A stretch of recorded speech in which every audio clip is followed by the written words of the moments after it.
지금 우리나라는 아까 노집사 기도한 대로 대통령도 없는 어려운 상황인데 북한의 핵실험과 핵 위협으로 미국, 중국, 러시아 등의 전쟁 불사라는 대응 앞에 우리 모두가 사실 불안하고 내심으로는 떨고 있습니다.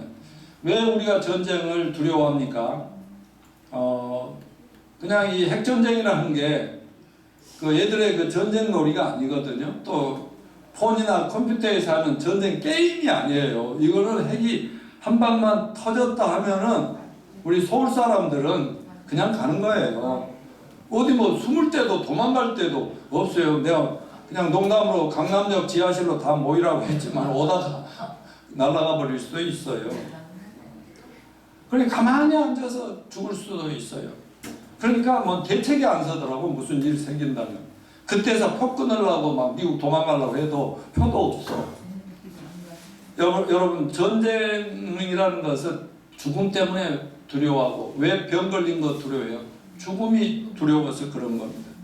이와 같이 죽음은 모든 인간에게 닥치는 필연적인 숙명이며 저와 여러분에게 언젠가는 반드시 찾아올 가장 확실한 사건입니다.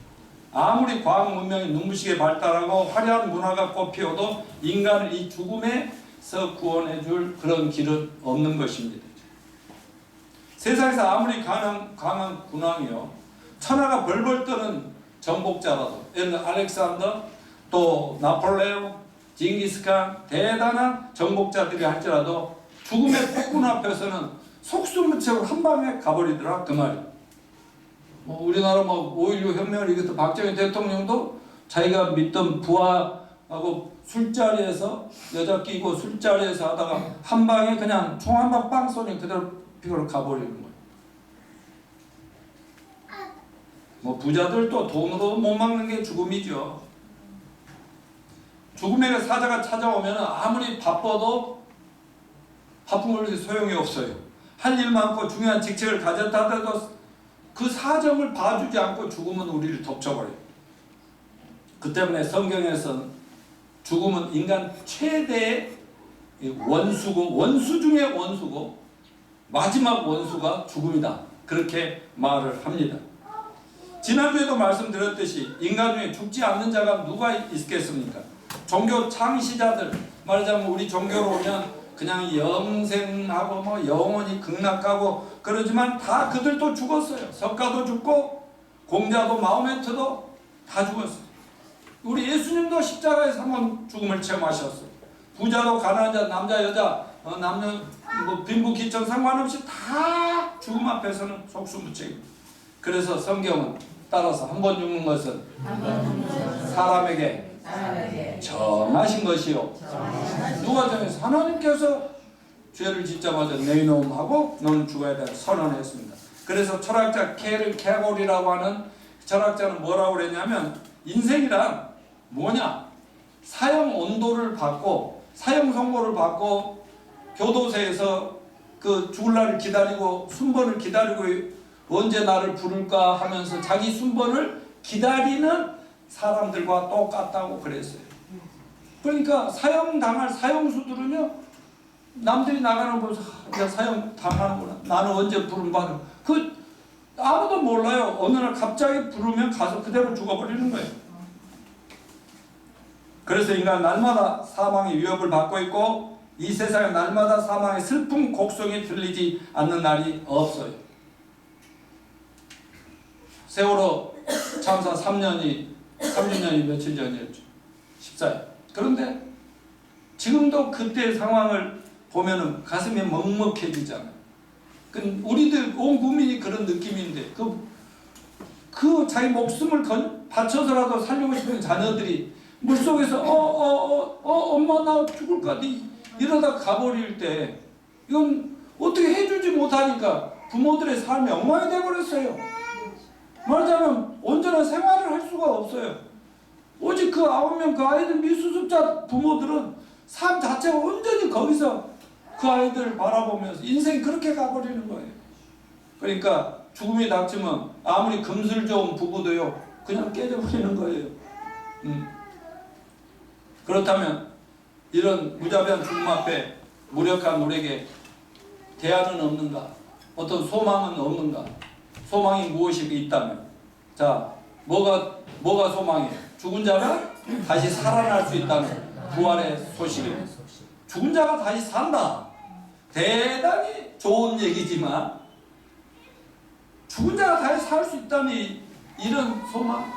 말이야 좋지. 그래서 법륜 스님 같은 유명한 스님들 뭐라는 줄 아세요?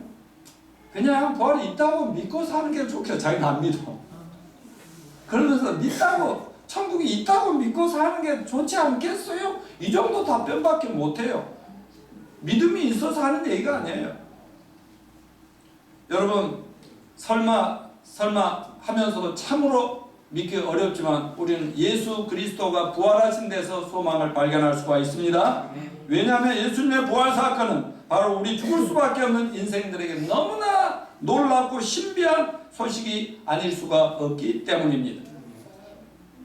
지난주부터 고린도전서 15장 말씀을 통해서 올 가정의 달이 되기 전까지 3번에 걸쳐서 부활에 관한 메시지를 시리즈로 전하려고 합니다만, 지난주에 저는 예수님의 부활이 정말 진실한가 말씀을 나눴습니다.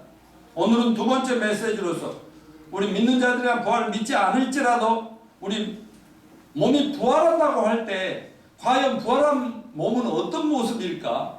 부활한 다음에 생활은 어떤 형태가 될까? 이런 거를 의문을 많이 갖고 있잖아요. 교회 다녀도 예수님 부활했다, 부활하겠지, 알아서 하나님 해주시겠지 하지만 믿고 살지만은 그래도 궁금한 점이 너무 많아요. 초대교회 성도들도 예수님 부활한 소식을 믿고 십자가 부활 믿고 구원받고 교회에서 소망을 가지고 살던 분들도 자기들은 어차피 한 번씩은 죽는데 예수님 부활한 거 봤단 말이에요. 그래서 나는 부활하면 어떤 몸이 될까? 어떤 생활이 될까?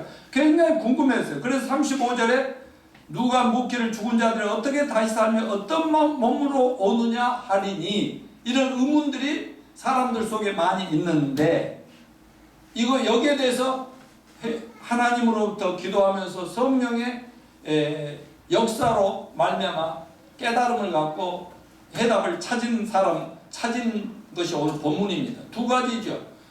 죽은 자를 어떻게 다시 살 수 있는가? 두 번째는 뭐예요? 부활의 몸은 어떤 것인가? 부활한 몸을 어떤 식으로 산다는 것인가?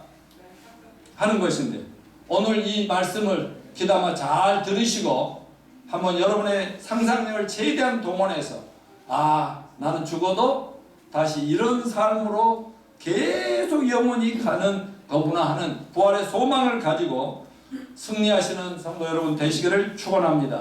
첫째 질문은 뭐예요? 죽은 자들이 어떻게 참으로 다시 살 수 있는가 하는 것입니다. 이 부활이라는 건 정말 신비죠. 왜? 모두가 죽기만 하는데 죽은 사람이 사는데 미스터리란 말이죠. 세상에 이런 일이, 그런 얘기가 있잖아요. 도저히 상상할 수 없는 그런 일이 있거든요. 그래서 세상에 이런 일이, 그런 프로들이 있지 않습니까? 여러분, 부활을 믿으십니까? 그렇다면 죽은 자가 부활하면 어떤 모습일까? 오늘 본문 35절 41절 같이 읽어봅니다. 시작. 누가 묻기를 죽은 자들이 어떻게 다시 살아 어떤 몸으로 오르냐 하리니, 어리석은 자여, 내가 뿌리는 씨가 죽지 아니하면 살아나지 못하겠고 또 내가 뿌리는 것은 장래의 형체를 뿌리는 것이 아니 다만 밀이나 다른 것의 알맹이 뿐이로되 하나님이 그 뜻대로 그에게 형체를 주시되 각 종자에게 그 형체를 주시느니라. 육체는 다 같은 육체가 아니나 하나는 사람의 육체요, 하나는 짐승의 육체, 하나는 새의 육체요, 하나는 물고기의 육체라. 하늘에 속한 형체도 있고 땅에 속한 형체도 있으니 하늘에 속한 것이 영광이 따로 있고 땅에 속한 것의 영광이 따로 있으니 해의 영광이 다르고 달의 영광이 다르며 별의 영광도 다른데 별과 별의 영광이 다르더라. 우리 몸이 부활했을 때 이런 여러 가지로 이렇게 설명을 참 잘 해놨는데, 첫 번째 어떤 설명이냐, 무덤에 묻히는 몸과 우리가 무덤에 묻히면 몸이 썩어서 하나 티끌이 되겠죠. 그런데 부활할 때는 너무 다르다는 거예요. 근데 그 사람은 그 사람이래요. 내가 지난번에도 얘기했지만은 예를 들어 집단적으로 막 유대인들 학살을 해가지고 불에 태워서 예를 들어서 한 군데서 시체가 썩어서 섞여가지고 있다고 합시다. 부활 때 그럼 이렇게 다 합친 것에서 좀 나눠갖고 되는 거예요? 그러면 금화 자매는 금화도 아니고 영자 자매도 아니고 서로 합쳐 넣어가지고 그렇게 되고 그런 거예요? 원래 자기는 자기, 권사님은 권사님인데 저 모습일까요? 만 배나 더 아름다우실까요? 물론이죠. 나이 들 줄 모르는 우리 전정자 사모 저 모습일까요? 훨씬 더 젊어질까요? 여기 그렇게 말했어요. 그래서 부활을 설명하고 이해하기 쉽게 하려고 밭에다가 우리가 무슨 씨를 심잖아요. 옥수수 씨를 심으면 나중에 조그만 씨를 심었는데 옥수수 이렇게 나잖아요. 이렇게. 또 뭐예요? 사과도 씨를 조그만 거 심었는데 나중에 사과가 어때요? 이렇게 나오잖아요. 근데 그 DNA는 같아요, 안 같아요? 그 본질은 똑같단 말이죠. 그럼 배 씨를 심었는데 거기 사과 나고 그런 게 있어요? 그런 거 없다는 거예요. 그러니까 자기 몸을 씨앗으로 생각하고 심었는데 딱 부활할 때는 완전히 다른 몸. 뭐 북대기가 커졌다 그게 아니에요. 몸무게가 막 엄청나게 막 200g 막 kg 이렇게 된다 그런 얘기가 아니고 완전히 이 땅에 묻는 시체하고는 너무 다른 모습인데 그런 식으로 자연 법칙을 이용해서 설명을 했고요.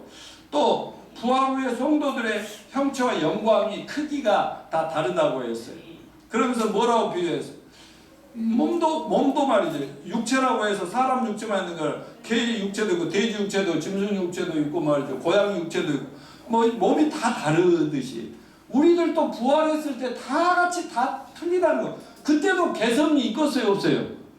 개성이 있어요. 각자는 각자로 개성은 하나님이 살려둔 똑같이 무슨 로봇같이 이상하게 똑같이 인형같이 만든 그런 게 아니라는 거예요. 마리아는 마리아 그대로인데 지금보다 몇 배 더 이뻐지고 싶어? 만 배. 만 배면 돼. 만 배면. 그러면 월드 미스 유니버시티도 된다. 유니버시티도 된다. 아무튼 그런 식으로 하면서 또 뭐라 하냐면 해하고 태양하고 달하고 빛이 크기가 같아요, 달라요? 빛의 강함도 달라요, 같아요? 태양이 강하고 달은 받아서 쏘는 거잖아요. 그리고 별들도 하늘에 수억만 개가 있잖아요. 근데 그 별들 크기가 다 같아요, 달라요? 다르면서도 빛은 다 각자 발하고 있죠. 그런 것처럼 부활한 수십억의 그 나중에 크리스찬들이 천국에서 살 때는 부활의 몸이 전부 다르고 크기도 다르고 영광도 다르고 물론 그 말은 이 땅에서 예를 들어 공부를 열심히 해서 좋은 직장 가고 좋은 결혼을 잘하고 돈이 있고 그러면 세상의 지위가 다르잖아요.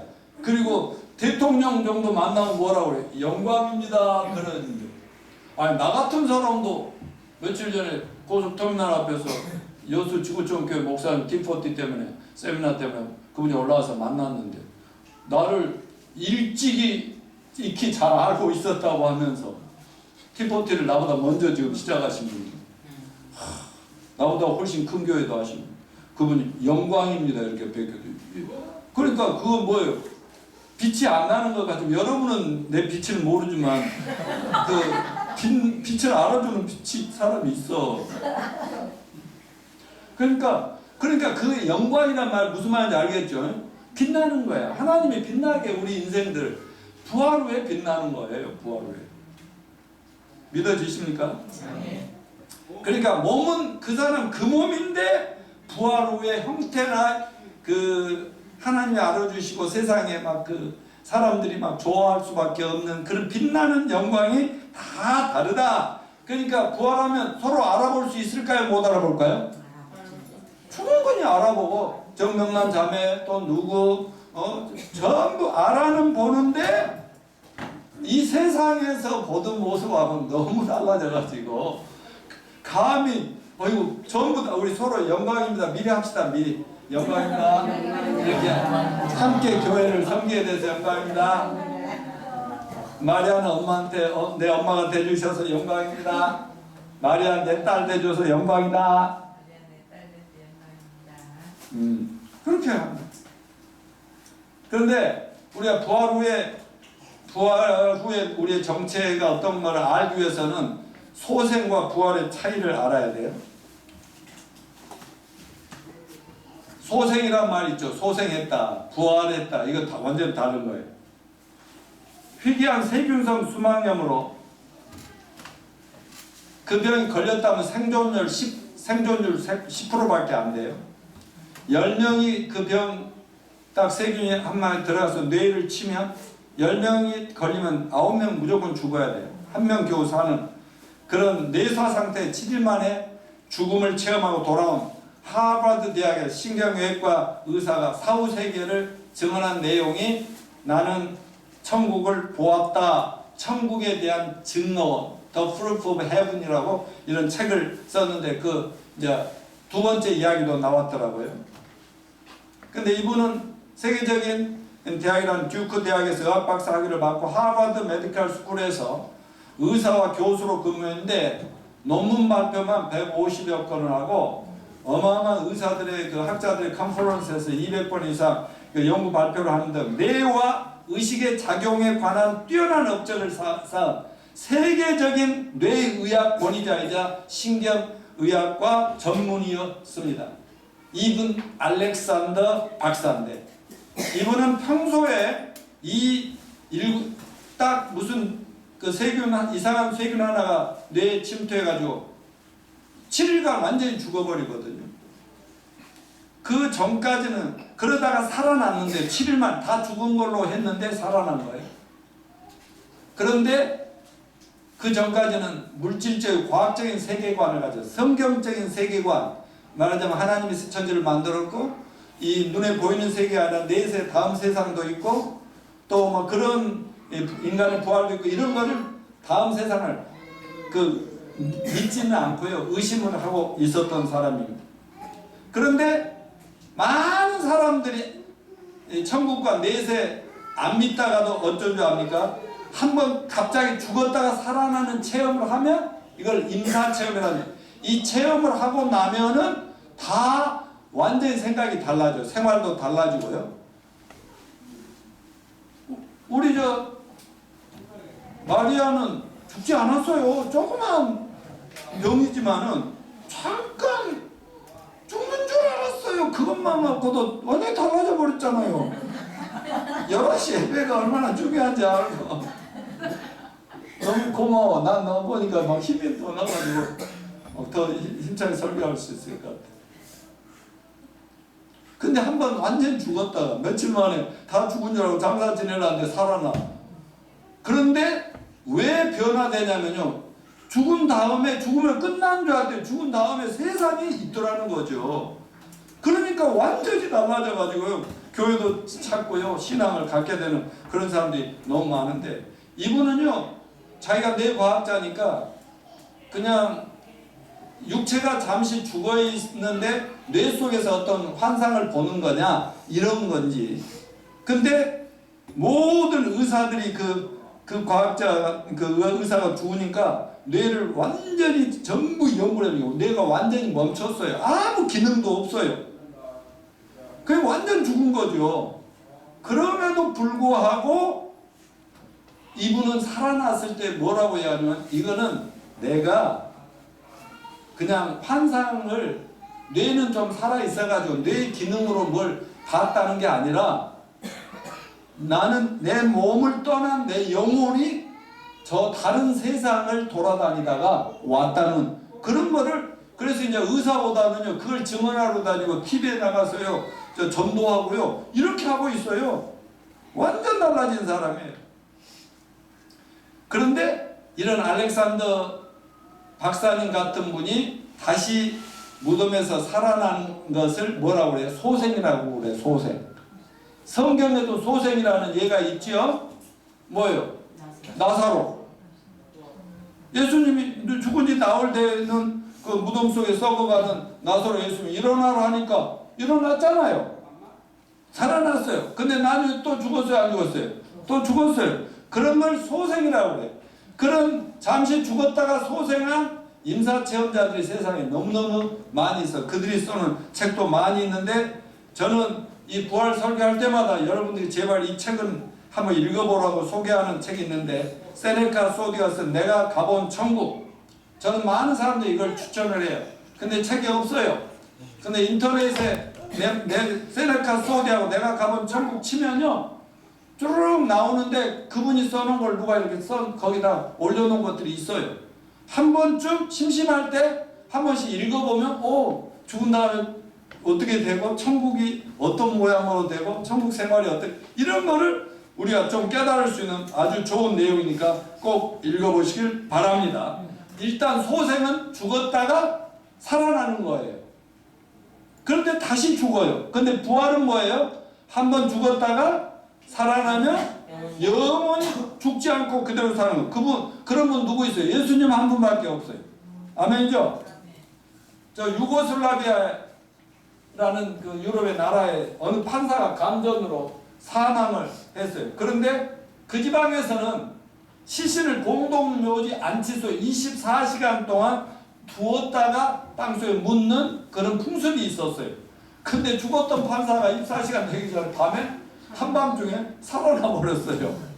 그런 경우가 많이 있다니까요. 살아나가지고 너무 얼마나 기쁘겠어요. 살았으니. 그래서 가족, 친구들 집을 찾아다녔는데 갑자기 자다가 그분이 나타나니까 너무 놀래가지고 기절해버린 사람이 6명이나 되네요. 여러분, 이건 부활사건이라 소생사건인데도 죽었다만 잠깐 깨어나. 우리 아버지도 그 성모병원이라 목포에서 폐암으로 잠깐 2, 3일 이렇게 돌아가신 것. 근데 묻을 수가 없는 상황인데 그때 돌아오셔서 자기가 했던 얘기가 있어요. 우리 아들이 무슨 일을 하는지 이제 알았다. 그러면서 자기 믿지 않는 위에 형님한테 문병 오니까 형님도 예수 믿고 교회 나오셔. 예수 믿고 천국 갑시다. 이런 얘기를 하시는 역사가 있었다니까요. 그래 임사체험이라고 그러죠. 근데요, 정말 이 죽었다만 일어나도 기절 초풍할 정도로 기절할 정도의 놀라운 사건인데, 아니 예수님이 죽었다가 다시 3날 부활했을 때 정말 얼마나 놀라웠겠습니까? 그런데 부활하신 예수님이 부활하시기 전에, 세상 떠나시기 전에 나사로를 소생시키면서 뭐라고 그랬어요? 나는 부활이요 생명인 나를 믿는 자는 죽어도 살겠고, 무릇 다 같이요, 살아서 나를 믿는 자는 영원히 죽지 아니하리라. 할렐루야. 예수님 부활하셨어요. 소생 아니라 부활하셨습니다. 그런데 그분은 죽은 자도 살릴 수 있는 천지 만물을 창조한 전지전능하신 하나님이십니다.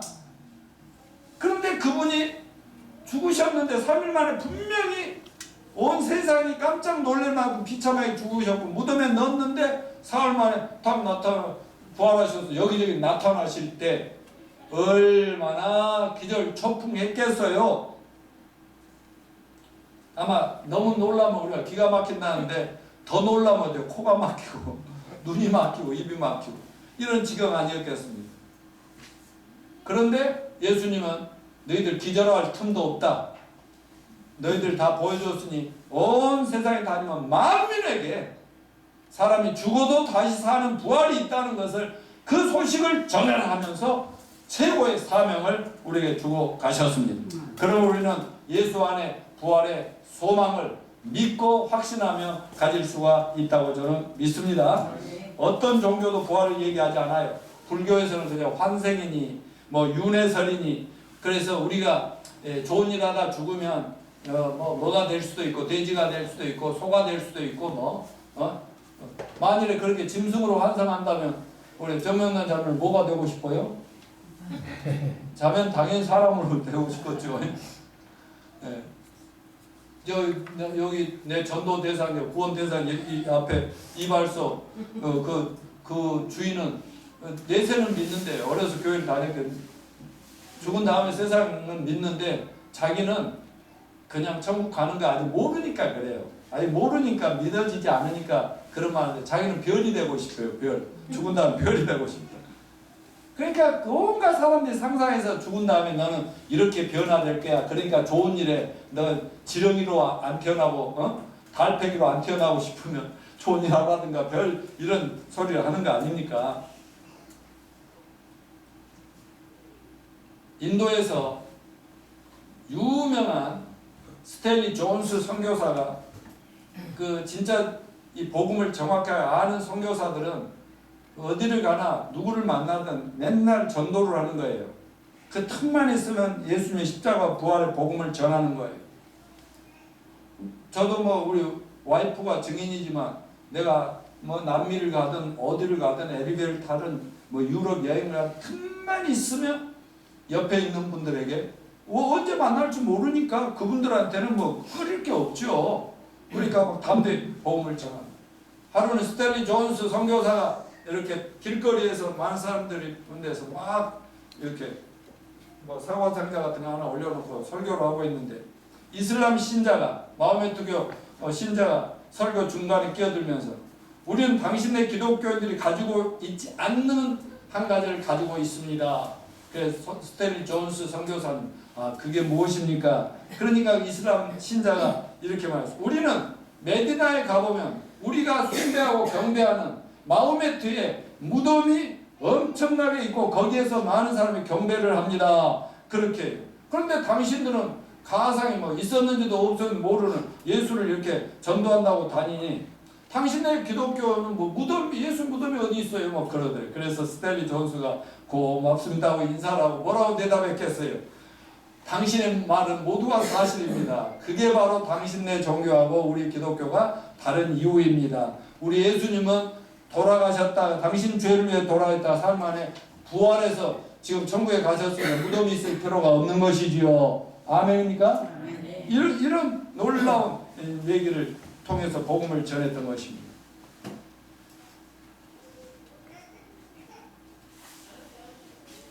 고추 안 넘어가냐? 자, 그러면 이제 성경에 기록된 예수 그리스도 부활의 변화된 모습을 한번 보겠습니다. 이제 어떻게 부활하느냐 했는데 이제 어떤 몸으로 변화되나 하는 겁니다. 자, 부활의 몸은 어떤 것일까? 아까 의문이 있다고 그랬잖아요. 근데 예수님 부활이 믿어지는 것이나 우리가 죽어도 다시 살 수 있다는 믿어지는 이것이 저는 하나님의 은혜라고 생각하고요. 정말 대단한 선물이고 축복이라고 생각합니다. 진짜 안 믿어졌었거든요. 교회를 20몇 년 안 믿어졌다니까. 그런데 우리가 부활의 몸을 이해하기 위해서는 예수님 부활한 몸에 부활한 다음에 어떻게 행동하셨나 그런 걸 보면 돼요. 근데 성경은 뭐라고 예수님 부활한 몸과 우리 몸이 똑같아진다는 거예요. 똑같아져. 자, 요한일서 1장 3장 2절을 같이 읽어봅시다. 시작. 사랑하는 자들아, 우리가 지금 하나님의 자녀, 장래에 어떻게 될 것은 아직 나타나지 아니하였으나 그가 나타내시면 되면 우리가 그와 같을 줄 아는 것, 그의 계신 그대로 볼 것을 일하는 주를 향하여 이 소망을 가진 자만 그의 깨끗하심과 같이 자기를 깨끗게 하느니라. 아멘. 지금은 하나님의 자녀 맞죠, 우리가? 그런데 장래 예수님이 재림하실 때 그분이 나타나시면 재림하시면 우리가 누구와 같이 된다고? 예수님과 똑같이 되어서 같이 이렇게 맞대며 하면서 이렇게 서로 그냥 그 세상 말로 맞짱 뜰 수 있다 이거죠. 이렇게 뻔히 보면 지금은 감히 얼굴을 상상할 수도 없는데 그냥 아버지하고 자식하고 막 이렇게 포옹하듯이 이렇게 볼 수 있다 이렇게 얘기하잖아요. 이런 소망을 가질 수 있기를 바랍니다. 그러면 성경에 기록된 예수 그리스도의 부활 후에 변화된 모습을 한번 보면 첫째, 주님은 순식간에 확 나타났다가 어때요? 순식간에 확 사라질 수도 있다. 누가복음에 나오죠. 그분은 저 창문을 다 닫아놔도 어때요? 벽을 통과할 수 있다 없다? 있다. 그래서 나중에 오늘이라도 시간 나면 가서 별에서 온 그대라는 드라마를 꼭 찾아서 한번 보시오. 그러면 예수님이 부활하고 우리가 부활하면 저 인간처럼 사는구나. 그런 좀 힌트를 얻을 수 있을 거예요. 그분은 또 생선구이 등 부활한 다음에 음식 드셨어요, 안 드셨어요? 드셨어요. 제자를 다 도망가버린 제자 찾으러 갔더니 그 고기 잡고 있는 베드로인데 베드로가 딱 배에서 나오기 전에 고기를 벌써 이렇게 잡아가지고 구워서 같이 식사하자고 같이 그걸 먹고 또 엠마오로 도망가는 두 제자들하고 그들이 밥 먹고 하자 식당에 가서 같이 식사할 때 옆에 앉아 계셔서 얌얌 잡수시는데 처음에는 누군지 몰랐어요. 막 얘기만 하면서 갔는데 몰랐어요. 자, 여러분 천국에 가면 뭐 먹어요, 안 먹어요? 먹어요. 예? 먹어요. 먹을 것이 있어야 천국이죠. 근데 주로 뭐만 먹어요? 고기 안 먹으면 뭐 할까봐 뭐 안 먹으면 뭐가 부족해갖고 또 죽을까 해서 이것저것 비싸다는 거 좋다는 거 다 먹는 그럴 필요 있어요, 없어요? 그러면 생명과와 생명수만 먹으면 되는 거예요. 그런데 뭐 안 먹어도 너무나 맛있고 행복한 것이 천국이라는 거예요. 응? 내가 아까 세네카스 어디 에로도스 카프가 쓴 내가 가본 천국에서 40일간 막 천국을 왔다 갔다 하면서 글을 불러주고 쓰고 한 분은 쓰고 갔다 와서 쓰고 이런 체험담인데 거기 가면 막 천국을 처음 딱 도착하면 구경시키는데 이틀 걸리더래요. 천국. 거기는 막 날아다니는 수준 아니겠어요. 그런데도 천국이 그렇게 가볼 때 천국은 옆으로만 하는 게 아니라 위로도 슉 날아가서 위로도 막 넓고 그러니까 예배도 참여하고. 그러면 뭐 먹으면 천국에서 배설물을 어떻게 하지? 똥 오줌 어떻게 해야 돼? 유장 배설물을 어떻게 해야 돼? 화장실이 있으면 천국이 아니죠. 그런 냄새도 없고요. 그냥 먹기는 먹는데 아무 흔적도 없고 배설에 뭐 시간 뭐도 없고 막 급해서 아이고 급해 빨리 나오라면 이럴 필요도 없는 거예요. 그 다음에 그분은 제자들과 함께 앉아 자기 손에 상처 자국을 보여주셨죠? 네. 그 상처 자국이 있어요. 근데 우리들도 상처 자국이 많이 있지만 우리들한테 상처 자국을 굳이 두실 것은 아닐 것 같아요. 예수님이 너희들 때문에 세상 가서 이렇게 하고 왔다는 걸 증언하기 위해서 아마 두신 것 같아요. 저도 여기 상처 자국 있는데 이거 깨끗하게 사라질 줄로 믿습니다. 그분은 말씀하실 수도 있고 사람들이 그분 말씀을 들을 수도 있습니다. 그분은 더 이상 썩어요, 안 썩어요? 늙어요, 안 늙어요? 차에서 병 들어요, 안 들어요? 안 들어요. 그분은 전지전능하게 되었고 근데 육체를 가지고 있어서 전지전능하지는 않았죠. 하나님은 많은 거 알고 막 죽은 자도 살리고 했지만 막 갑자기 막 예루살렘에 있다 한국에 왔다 북한 갔다 이렇게도 못 하셨어요. 그래서 그 동네에서만 전도를 하셨지요. 그런데 이제 공중에 아무것도 타지 않고 이제 자유자재로만 마음껏 다니시는. 그래서 40일 동안 부활해서 제자들이 보여주셨다가 나중에 마지막 감남산에 다 모이라 해가지고 다 모이니까 마지막 명령을 주시면 하늘로 슉 어떻게 했어요? 슉 그냥 올라가시는 거예요. 그대로. 지금부터 올라갑니다. 모세 올라갑니다. 어? 유령인가? 아니다. 처음에는 부활한 예수님 나타나니까 뭐라고 그랬어요? 유령인가 놀래 자빠질 지경인데 예수님 말씀합니다. 내 손과 발을 보고 나인 줄 알라 또 나를 만져보라. 영은 살과 뼈가 없으되 너의 보는 바와 같이 나는 있느니라. 그러니까 우리가요 육체 안에 뭐가 있어요? 여러분 안에 영이 있어요. 여러분 이해하기 쉽게 하려고 또 얘기합니다. 이 건물은 밖에서 보면 사람이 안 보여요. 그런데 사람이 이렇게 활동해. 우리가 다 벗어나면 이 건물은 굿바이예요. 그런 것처럼 우리 육체라는 흙으로 만든 건물, 육체 안에 뭐가 살고 있어요? 영혼이 살고 있어요. 영혼을 불러가면 육체는 땅으로 가서 분리되는 거예요. 그러니까 그 우리 안에 영은 뼈가 있어요, 없어요? 살이 있어요, 없어요? 없어요. 그냥 영이에요. 하나님하고 똑같은 영이에요, 영. 하나님도 영이에요. 그런 영혼인데, 근데 이제 귀신들도 뼈 그런 거 없어요. 유령 없어요.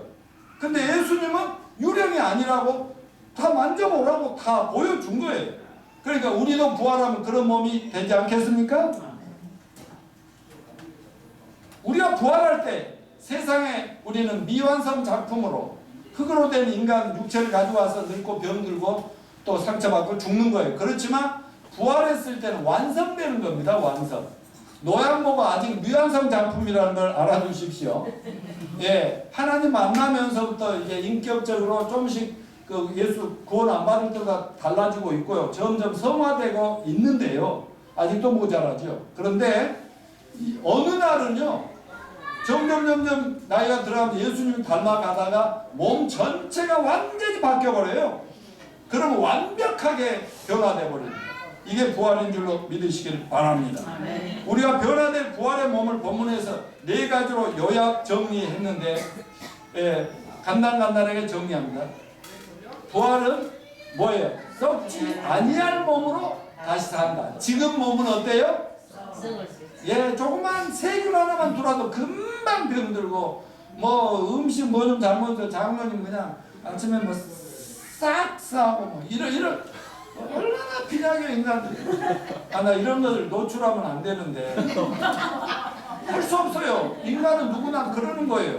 사소한 음식 하나만 잘못돼도 막 비실비실하고 뭐 이렇게 말해같이 건강하고 그래도 잠깐 이렇게 아플 수 있고요. 그러지 않습니까? 그러니까 썩을 몸이에요. 썩을 몸. 그 우리 어머니가 옛날에 잘 얘기 잘하셨어. 어렸을 때 맨날 이 썩을 놈, 망할 놈, 여기 전부 성경에 있는, 성경도 한 번도 본 적이 없는데 그러셨더라고. 부패할 몸이다 이거죠. 예, 부활은 2번째, 영광스러운 몸으로 다시 사는 것이다.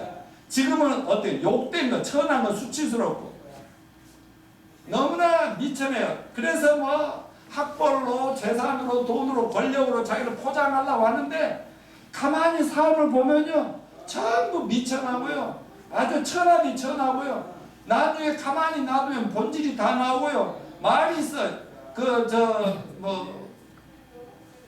군대 누구들 모임 있죠. 잠시 불러들이는 거 누구라고 그래?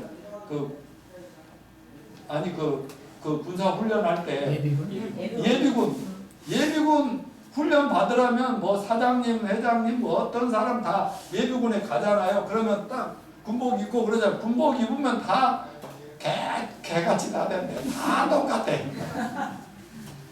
아주 그 본질이, 인간 본질이, 그러니까 놔두면 어려운 상황이 들어가면 그 찌질하고 못나고 천한 인간의 모습이 남자나 여자 다 나와버린다니까. 그래 지금 포장하고 미화하고 애쓰는 것이니까. 그 우리 지금 몸이 아주 욕된 몸인데 나중에 영광스러운 몸으로 변화될 줄로 믿습니다. 부활은 뭐예요? 강한 몸으로 다시 살게 된다. 지금은 약한 것으로 심고 강한 것으로 다시 살아. 그러니까 죽을 때는 땅속에 아주 약한 이 몸이 시체가 들어가지만 나중에 살 때는 완전히 강한 핵폭탄도 우리를 어떻게 해볼 수가 없어. 대포, 총알, 천하에 없는 누가 와도 하면 다 쓰러져 버려. 그런 강한 몸 이렇게 변화될 줄로 믿습니다. 아멘. 마지막에는 부활은 신령한 몸으로 다시 산다. 신령한 몸이다. 영의 몸이라는 거예요. 스피리추얼 바디라고 하는데 신령한 몸이 있고 또 무슨 몸이 있어? 육의 몸이 있어요. 육의 몸. 이런 엄마 부모로부터 받은 자연적인 몸이 있고 하나님으로 받은 영의 몸이 있어요. 지금 우리는 거듭났을 때 영의 생명만 있지 육체 안에 그대로 갇혀 있는 겁니다. 그러니까 죽음을 맛보지 않을 수 없는 육의 몸인데 영의 몸은 절대로 죽음이 더 이상 주관할 수가 없는 그런 하나님 부활하신 예수님 몸과 똑같이 변화된다고 얘기합니다. 자, 어떤 나이 많은 부인이 있었는데요. 그녀의 남편은 교통사고를 당해서 이 다리를 하나를 잃고 쩔뚝거리고 살다가 돌아가셨는데 그 부인이 남편을 여기고도 너무너무 가슴 아프고 맨날 울고 사는 거예요. 막 그냥 이미 보내버릴 사람, 간 사람 보내야 되는데 못 보내고 계속 가슴 아파하고 안타까워하고 나이가 들었음에도 그러니까 어느 날 꿈에 갑자기 남편이 찾아왔더래. 근데 예수님하고 같이 왔더래. 근데 가만히 보니까 방금 너무 놀라고 보니까는 지팡이도 없고 다리도 멀쩡하고 그러면서 옛날보다 훨씬 더 멋져지고 젊어지고 막 그러다가 놀라고 깨어나 보니까 꿈이었어.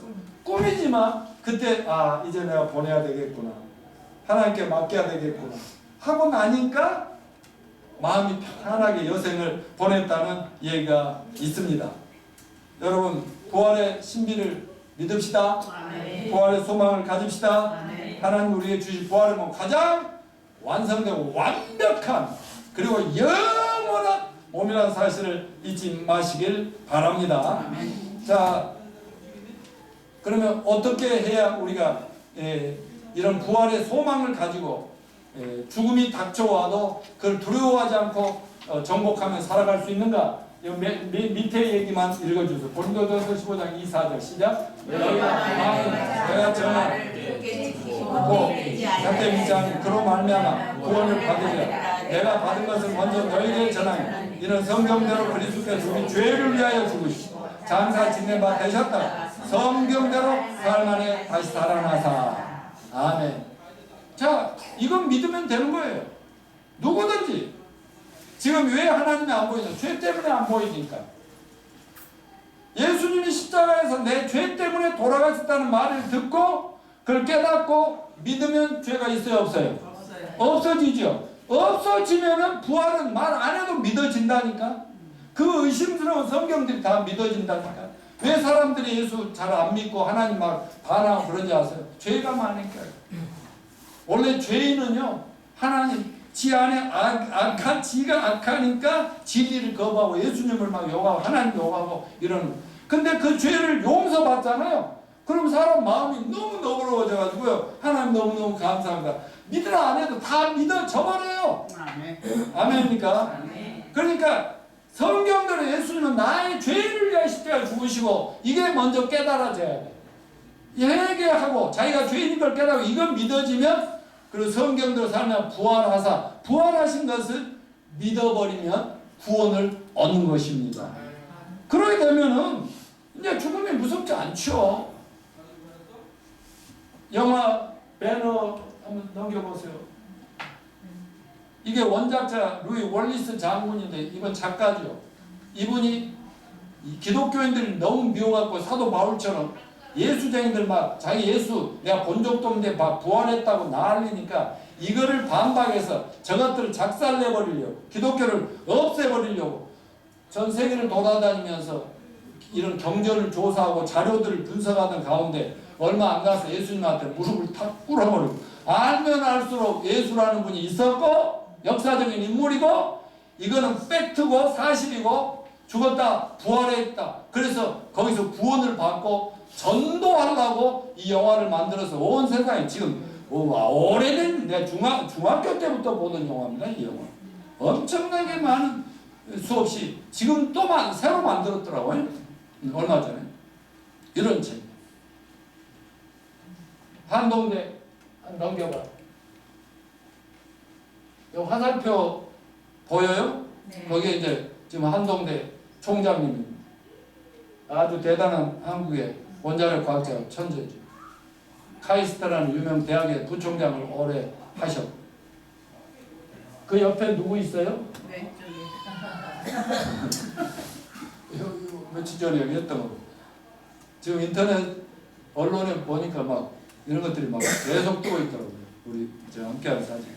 근데 이 장순 총장이 중학교 때까지 공부 못했거든요.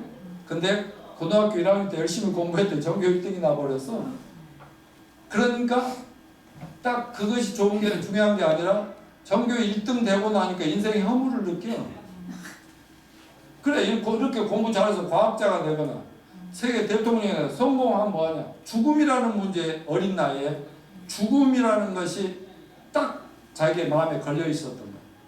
뭐 공부 잘해도 죽으면 끝나는 거 아니야. 뭐 이런 마음이. 그래서 허무감, 자살까지도 생각해, 고등학교 때. 그런데 누가 교회 가자 해서 갔더니 그날 처음 갔던 설교가 하나님이 세상을 이처럼 사랑하사 가주야 아니야? 독생자를 주셨으니 누구든지 예수 믿으면 멸망하지 않고 영생을 얻으리로다. 요한복음 3장 16절. 여기에서 멸망과 영생. 자기가 죽음 때문에 고민했잖아요. 죽음은 뭐 다 마찬가지인데 죽어버리면 허무한데 그랬는데 영원히 사는 영생이 딱 나오니까 여기에 사로잡혀가지고요. 지금도 전도한다니까. 이런 모임에, 중요한 모임에 와서도 연설을 하면서도 꼭 창조부터 타락, 예수님의 구속, 부활, 믿음의 구원, 이거를 꼭 어떤 연설을 하든 뭐 총장들 모임에 가든 무슨 모임을 가든 꼭 복음은 전해. 그래서 내가 되게 칭찬을 많이 해주지. 당신 최고야. 최고야. 근데 이분이 침례교회 전도부장을 너무너무 오랫동안 전도부장을 해. 왜냐면 이 유능하고 똑똑한 사람이 예수님을 알고 오니까 이것보다 더 좋은 건 없거든. 우리도 그 이상 된 줄로 믿습니다. 자, 우리 모두 일어나서